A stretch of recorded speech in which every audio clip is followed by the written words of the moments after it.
Bonjour, ici Philippe Plourde de chez Brick Ludique et aujourd'hui on va parler de robotique Lego. La question qu'on me pose le plus souvent, c'est sans conteste, quel kit de Lego je devrais acheter à mon enfant?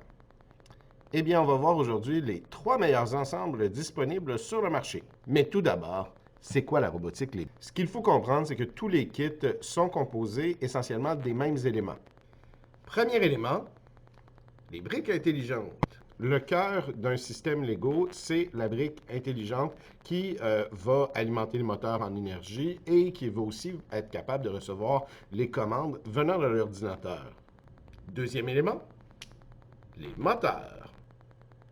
Un robot qui n'a pas de moteur, on appelle ça un ordinateur. En fait, ce qui est la particularité et le plaisir de tous ces ensembles-là, c'est qu'il nous permet d'animer nos constructions Lego, soit de les faire rouler, soit de bouger un bras, etc. Donc, de faire des robots qui sont capables d'agir sur le monde, de se déplacer, de pousser les choses et pourquoi pas passer le balai. Et pour finir, les capteurs. Quand on achète un kit Lego, on a aussi des capteurs qui viennent avec. Et ça va nous permettre de faire des constructions qui sont capables de réagir à certaines conditions dans l'environnement. Donc, on est vraiment en train de faire de la robotique pour de vrai. Pas de la robotique pour félicitations, jeune apprenti, mais vraiment de la vraie robotique avec les défis qui y incombent. Ce qui m'emmène à cette parenthèse. Le kit Lego où l'enfant est complètement autonome et peut aller dans sa chambre et va sortir avec un baccalauréat en ingénierie n'existe pas. Je compare toujours les ensembles Lego à une flûte. Si on achète une flûte à un enfant puis qu'on le laisse tout seul dans son coin avec, il va jouer avec pendant une semaine ou deux et finalement il va plafonner, il va finir par c'est ça. Il faut que l'enfant soit accompagné soit par un parent, soit un professeur, mais préférablement un adulte qui prend intérêt à ses constructions. Alors, sans plus attendre, voici les ensembles Lego. Premier ensemble, Lego Wido. Lego Wido est un ensemble de la gamme éducative qui se détaille à 260 $. Vous y retrouverez une brique intelligente, un moteur ainsi qu'un capteur infrarouge et un capteur d'inclinaison. Ce que je trouve génial avec Lego Wido, c'est premièrement la boîte qui permet de classer les pièces et d'avoir un ensemble dédié à la robotique à l'intérieur de sa collection de Lego générale. Et à mesure que l'enfant va jouer avec les pièces, il va devenir de plus en plus compétent à utiliser certaines pièces puis à aller chercher la pièce dont il a besoin. Ce qui vient un peu pallier à ce qu'on reproche souvent à Lego, comme quoi c'est devenu des espèces de jouets extrêmement compliqués, mais ce n'est plus des ensembles qui visent à stimuler l'imagination à partir des blocs. Donc, dans ce contexte-là, une autre chose qui est un gros plus en sa faveur, c'est l'application et le langage de programmation qui vient avec, qui est extrêmement simple et dont la prise en main se fait en dedans de 5 minutes. L'enfant peut commencer à construire. Ce que j'aime moins, c'est le fait qu'il n'y a qu'un seul moteur et 3 volts d'alimentation.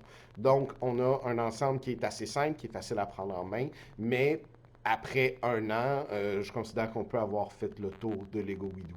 Deuxième ensemble, les Lego Boost. Lego Boost, ça c'est disponible dans tous les magasins à rayon et ça se détaille aux alentours de 200 $.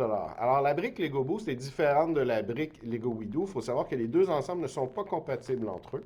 Et la brique Lego Boost a deux moteurs, on peut en rajouter un troisième. Il y a aussi un capteur d'inclinaison qui est intégré à la brique et un capteur de couleur et de distance. Le gros avantage de Lego Boost, c'est d'avoir deux moteurs, trois moteurs et d'avoir plus de puissance. Donc, on peut commencer à faire des constructions beaucoup plus complexes, on peut aller beaucoup plus loin. Cependant, il y a un gros désavantage au Lego Boost. Le programme est compliqué à utiliser. Il y a trop d'icônes. C'est dur à prendre en main. Et pire que ça, il y a des gros problèmes au niveau du langage lui-même. Des blocs qui devraient fonctionner ne fonctionnent pas si on ne met pas une pause. Mais nulle part, on va nous le dire. Donc, à ce niveau-là, ça peut être assez décourageant pour un enfant. J'ai vu beaucoup d'enfants acheter le kit, faire toutes les constructions qui sont à l'intérieur, qui sont vraiment géniales, sont super intéressantes. Mais au final, ils vont avoir fait leurs 5 constructions, les jeux qui vont avec, et ils ne sauront pas plus quoi faire avec un moteur et des capteurs et un langage de programmation parce que l'application est mal conçue là-dessus, définitivement. Le dernier ensemble et le plus complexe et le plus cher, ce sont les Lego Mindstorm. Alors, les Lego Mindstorm, ce qui est vraiment le fun, c'est qu'on a 6 volts de puissance, on peut brancher jusqu'à 4 moteurs, on peut brancher jusqu'à 4 capteurs. Les capteurs sont très variés.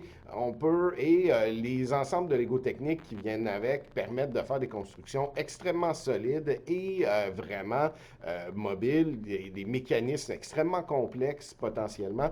Et il y a beaucoup de ressources aussi parce que c'est une gamme qui existe. En fait, il y a Mindstorm, avant ça, il y avait son ancêtre NXT. Tout ça fait en sorte qu'il y a une grosse communauté, il y a beaucoup de choses qu'on peut trouver sur Internet, c'est génial. Le gros défaut du Mindstorm, c'est justement dans sa complexité. Un enfant doit réapprendre à construire à partir de zéro parce qu'il a construit souvent avec essentiellement des briques. Des briques, ça fait une bonne maison, mais ça ne fait pas une très bonne auto. Et les ensembles Mindstorm sont ce qu'on appelle studless, c'est-à-dire sans tenon, et les barres, on doit les assembler ensemble en utilisant des connecteurs.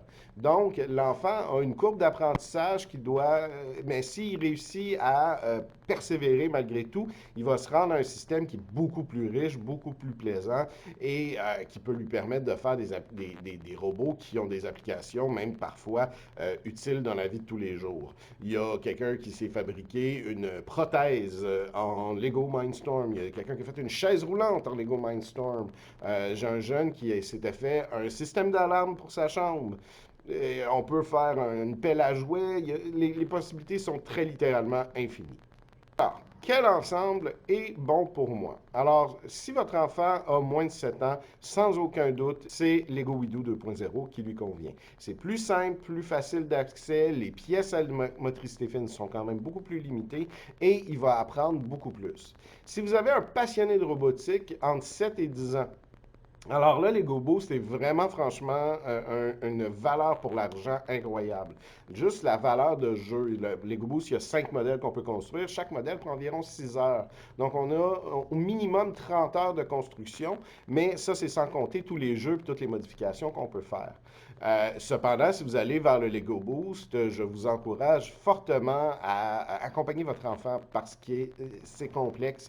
Une fois qu'on a quitté le monde des modèles de base, le langage commence à être beaucoup plus difficile à prendre en main.